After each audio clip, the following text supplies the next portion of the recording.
telah menjadi perdebatan sejak awal abad ke-19. Namun sampai dengan abad milenial ini, ada beberapa negara yang secara tegas tidak menganut pertanggungjawaban korporasi dalam hukum pidana, seperti di Jerman, Italia, Yunani, Portugal, dan Spanyol.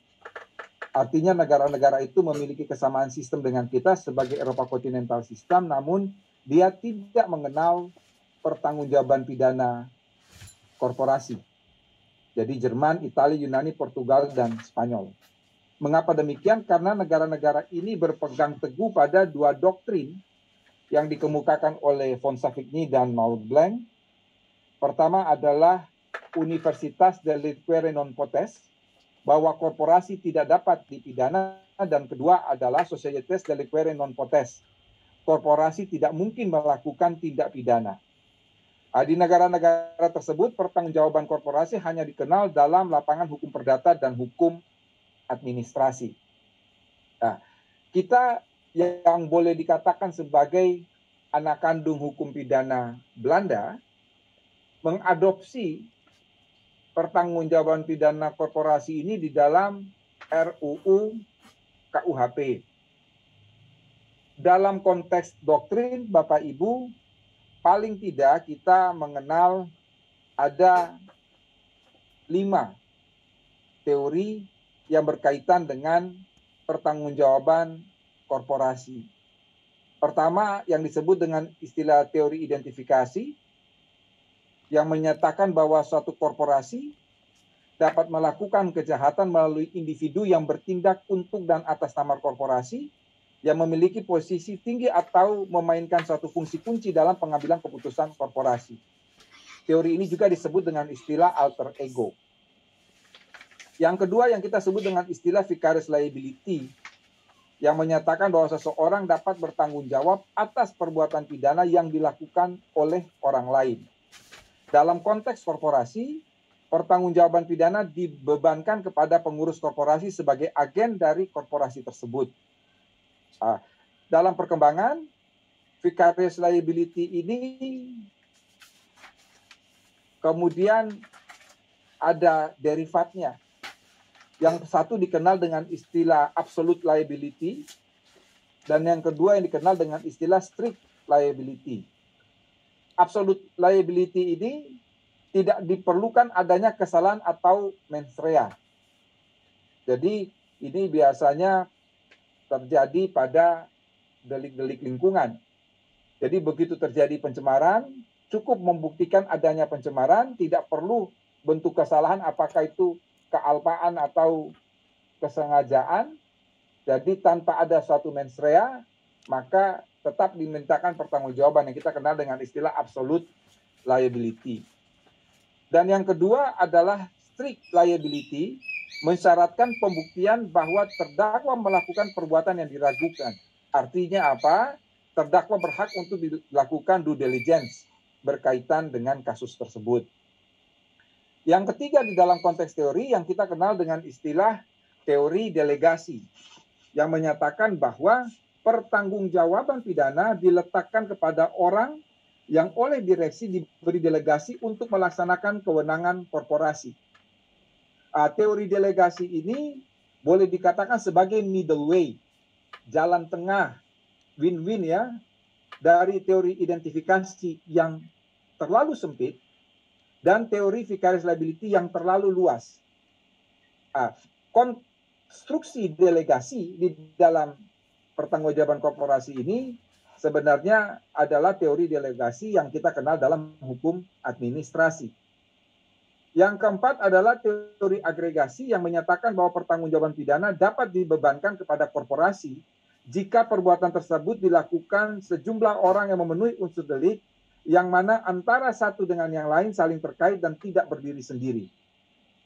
Dan yang terakhir, yang kelima, yang kita sebut dengan istilah teori budaya kerja, yang menyatakan bahwa kebijakan korporasi yang tersurat dan tersirat mempengaruhi cara kerja korporasi dan dapat dimintakan pertanggungjawaban jika tindakan tersebut memiliki dasar rasional bahwa korporasi memberikan wewenang atau mengizinkan perbuatan tersebut. Nah, Bapak Ibu, pertanyaan lebih lanjut, ya. Pertanyaan lebih lanjut, bagaimana dengan KUHP kita? Maksudnya rancangan KUHP kita, ya. Ternyata di dalam rancangan KUHP kita ini ada beberapa hal yang perlu dicermati. Dan ini yang kemudian akan menjadi bahan sosialisasi bagi kita bersama. Yang pertama, di dalam RUU KUHP, dia memberikan definisi mengenai korporasi. Jadi, definisi korporasi itu cukup luas ya. Itu dikatakan dalam pasal 45 bahwa korporasi mencakup badan hukum yang berbentuk persoalan terbatas, yayasan, korporasi, badan usaha milik negara, badan usaha milik daerah atau yang disamakan dengan itu, serta perkumpulan baik yang berbadan hukum maupun tidak berbadan hukum, atau badan usaha yang berbentuk firma, persekutuan komanditer, atau disamakan dengan itu sesuai dengan ketentuan peraturan perundang-undangan. Jadi dia memberikan definisi mengenai korporasi, tapi dia juga memberikan definisi mengenai tindak pidana korporasi. Jadi ada definisi korporasi, ada definisi tindak pidana korporasi. Tindak pidana korporasi itu apa? Tindak pidana yang dilakukan oleh pengurus yang mempunyai kedudukan fungsional dalam struktur organisasi korporasi. Ini yang pertama. Atau orang yang berdasarkan hubungan kerja atau berdasarkan hubungan lain yang bertindak untuk dan atas nama korporasi atau bertindak demi kepentingan korporasi dalam lingkup usaha atau kegiatan korporasi tersebut baik secara sendiri-sendiri maupun bersama-sama. Bukan sepertinya, tapi pasal 46 RUU KUHP ini mencoba memikskan pengertian tindak pidana korporasi yang dianut atau bersandar pada teori alter ego atau teori identifikasi, tetapi juga menganut teori agregasi. Lebih jelasnya lagi, Bapak Ibu, di dalam RUU KUHP ini ada parameter, ada kondisi, ada situasi bila mana korporasi dimintakan pertanggungjawaban secara pidana. RUU KUHP ini mencoba untuk menyempurnakan peraturan Mahkamah Agung ya. Jadi ada peraturan Mahkamah Agung nomor 13 tahun 2016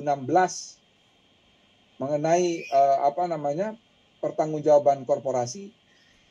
Ini disempurnakan dalam RUU KUHP. Jadi ada 3 keadaan yang kemudian korporasi itu dapat dimintakan pertanggungjawaban pidana, termasuk dalam lingkup usaha atau kegiatan sebagaimana ditentukan dalam anggaran dasar atau ketentuan lain yang berlaku bagi korporasi, menguntungkan korporasi secara melawan hukum, dan yang ketiga diterima sebagai kebijakan korporasi. Selain itu, salah satu hal yang menarik di dalam RUU KUHP ini ada juga pedoman pemidanaan. Pedoman pemidanaan ini tidak hanya bagi individu yang melakukan kejahatan, tetapi juga korporasi yang melakukan suatu tindak pidana. Termasuk di dalamnya ada pidana tambahan dan ada tindakan untuk korporasi. Jadi sudah secara lengkap RUU KUHP ini dia memuat mengenai pertanggungjawaban korporasi. Diharapkan kalau nanti RUU ini disahkan, maka satu, dia bisa mengisi kekosongan hukum pada undang-undang regional atau undang-undang khusus di luar KUHP yang mengatur pertanggungjawaban korporasi secara samar-samar atau tidak jelas. Yang kedua, kalau ada perkembangan hukum pidana di masa mendatang, maka ketika berbicara mengenai pertanggungjawaban korporasi, kita tidak hanya merujuk kepada ketentuan yang ada di dalam RUU KUHP. Yang ketiga, bahwa RUU KUHP ini dengan adanya pertanggungjawaban korporasi mencoba untuk mengejar dalam tanda petik berbagai macam modus operandi yang menggunakan korporasi sebagai tempat melakukan kejahatan. Bapak Ibu, di dalam konteks ini saya ingin mengingatkan, terlebih bagi aparat penegak hukum ya, ketika akan menjerat korporasi ya, harus terlebih dahulu mengetahui 3 hal. Yang pertama yaitu apa yang kita sebut dengan istilah crime for corporation. Yang kedua yang kita sebut dengan istilah crimes against corporation. Dan yang ketiga adalah criminal corporation. Yang pertama, crime for corporation diartikan sebagai korporasi yang melakukan kejahatan untuk kepentingan dan keuntungan korporasi. Jadi di sini memang korporasi itu yang melakukan tindak pidana. Korporasi di sini baik tadi bisa oleh pengurus, bisa secara bersama-sama dalam hubungan kerja atau hubungan lain, tetapi di sini adalah korporasi yang melakukan tindak pidana. Yang kedua adalah crimes against corporation, yang kita sebut dengan istilah employee crimes. Employee crime ini kejahatan yang dilakukan oleh karyawan terhadap korporasi. Jadi di sini korporasi bukan subjek yang dapat dimintai pertanggungjawaban pidana, tapi korporasi adalah sasaran dari kejahatan tersebut. Yang kita sebut dengan tadi istilah employee crimes atau crimes against corporation. Dan yang ketiga adalah criminal corporation, yaitu korporasi yang dibentuk dengan sengaja dan dikendalikan untuk melakukan kejahatan. Ini banyak sekali kasus ya, apalagi dalam kasus korupsi nanti bisa diceritakan oleh Mas Narendra, oleh Kepala Biro Hukum Kejaksaan Agung, bahwa di dalam kasus korupsi di Indonesia ini ada beberapa korporasi yang sengaja dibentuk untuk menampung kickbacks atau uang suap dari sejumlah pembangunan mega proyek ya. Jadi itu memang criminal corporation. Jadi korporasi itu sengaja dibentuk untuk melakukan kejahatan atau transaksi-transaksi yang sebenarnya adalah ilegal tetapi dibuat seakan-akan ilegal. Hal terakhir yang ingin saya sampaikan, ini kembali juga dalam konteks penegakan hukum.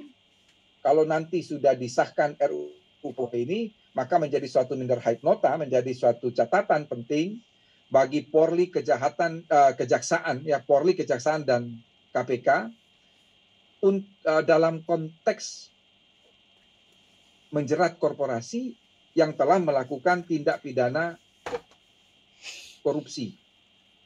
Mengapa? Sebab sesaat kalau korporasi itu dinyatakan sebagai tersangka, serta-merta berbagai pihak yang sedang atau akan melakukan transaksi bisnis dengan korporasi tersebut akan berhenti seketika. Pihak mana yang mau bertransaksi dengan korporasi yang dinyatakan tersangka? Sebab pandangan masyarakat kita, penetapan tersangka telah memberi stigma bersalah dan mengesampingkan presumption of innocence. Pihak mana yang mau melanjutkan transaksi dengan korporasi yang dinyatakan tersangka? Belum lagi jika semua rekening korporasi diblokir atas perintah aparat penegak hukum, maka secara mutatis mutandis, income korporasi akan menurun, padahal penjatuhan pidana maksimal hanya berupa denda atau uang pengganti. Kedua, konsekuensi logis dari yang pertama, income perusahaan yang akan menurun drastis, bahkan korporasi tidak dapat menjalankan usahanya. Dalam konteks ini, bagaimana dengan nasib ratusan atau mungkin ribuan karyawan yang berada di ambang pemutusan hubungan kerja? Sebab bagaimanapun kejamnya hukum pidana, pemidanaan harus tetap mendatangkan manfaat. Tidak hanya bagi korban, namun juga terhadap pelaku atau dalam rangka rehabilitatif bagi mereka yang terdampak. Sebab begitu korporasi nyatakan sebagai tersangka, kan kita harus memitigasi. Kalau Bapak Ibu bisa bayangkan, korporasi itu dia misalnya mempekerjakan ribuan karyawan di situ. Lalu kemudian dia nyatakan sebagai tersangka, lalu kemudian berbagai transaksi seketika stop di situ, tidak ada income, dia harus membayar gaji karyawan, tetapi di satu sisi kan nanti pada akhirnya ketika dia dinyatakan bersalah, dia kan harus membayar denda atau uang pengganti. Padahal kita tahu proses hukum itu kan memakan waktu sampai putusan itu inkrah, itu kurang lebih 400 hari, lebih dari setahun. Kalau dia diblokir, tidak bisa diapa-apakan, ya, ini kita juga harus turut mempertimbangkan, memitigasi resiko berapa ribu orang yang akan di-PHK-kan. Ini satu hal lain ya, tetapi saya kira perlu pemikiran yang lebih mendalam. Mengapa saya perlu menyatakan ini? Karena orientasi KUHP kita tidak lagi merujuk kepada keadilan retributif, tetapi KUHP kita berorientasi pada paradigma hukum pidana modern yang menitikberatkan pada keadilan korektif, keadilan restoratif, dan keadilan rehabilitatif. Nah, ini menjadi catatan sebetulnya bagi aparat penegak hukum. Terkadang juga kalau saya lihat dalam kasus-kasus korupsi itu, yang terakhir kemarin dilakukan oleh Komisi Pemberantasan Korupsi, KPK telah menjatuhkan pidana terhadap direktur utamanya, artinya terhadap pengurusnya. Beberapa waktu kemudian, korporasi dari direkturnya yang telah dijatuhi pidana itu dijadikan tersangka. Hakim ketika menjatuhkan pidana terhadap direktur utamanya itu, selain dijatuhkan pidana terhadap direktur utamanya, masuk penjara, tapi juga korporasinya dijatuhi pidana denda. Maka pertanyaan lebih lanjut, kalau kemudian korporasi yang telah dijatuhi pidana denda dalam perkara akuo dengan terdakwa adalah direktur utamanya, bukan korporasinya loh. Direktur utamanya yang jadi terdakwa. Maka bunyi dakwaan itu adalah orang. Siapa di situ untung dan atas nama korporasi. Tetapi ternyata hakim tidak hanya menjatuhkan pidana terhadap terdakwa, tetapi juga terhadap korporasi. Selang waktu beberapa waktu kemudian KPK menetapkan korporasi sebagai tersangka. Berarti terdakwanya adalah korporasinya. Padahal di dalam perkara akuo yang mana direktur utama sebagai terdakwa, hakim telah menjatuhkan pidana baik terhadap terdakwa itu maupun terhadap korporasi. Maka pertanyaan lebih lanjut, dalam konteks ini, korporasi yang dinyatakan sebagai tersangka, apakah ini tidak bertentangan dengan asas nebis in idem? Nah, ini saya kira kajian-kajian yang perlu menjadi catatan penting ketika nanti KUHP ini telah disahkan dan ini akan kita berharap untuk penegakan hukumnya tidak tumpang tindih dan kita tetap berpegang kepada asas yang sudah secara tegas dan jelas diatur di dalam buku 1 RUU KUHP.